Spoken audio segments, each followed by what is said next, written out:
La Federació de Casals de Joves de Catalunya, organitzadora de la 4a trobada de casals de joves, ha decidit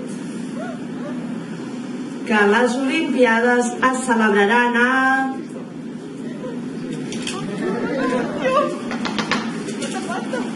Yo,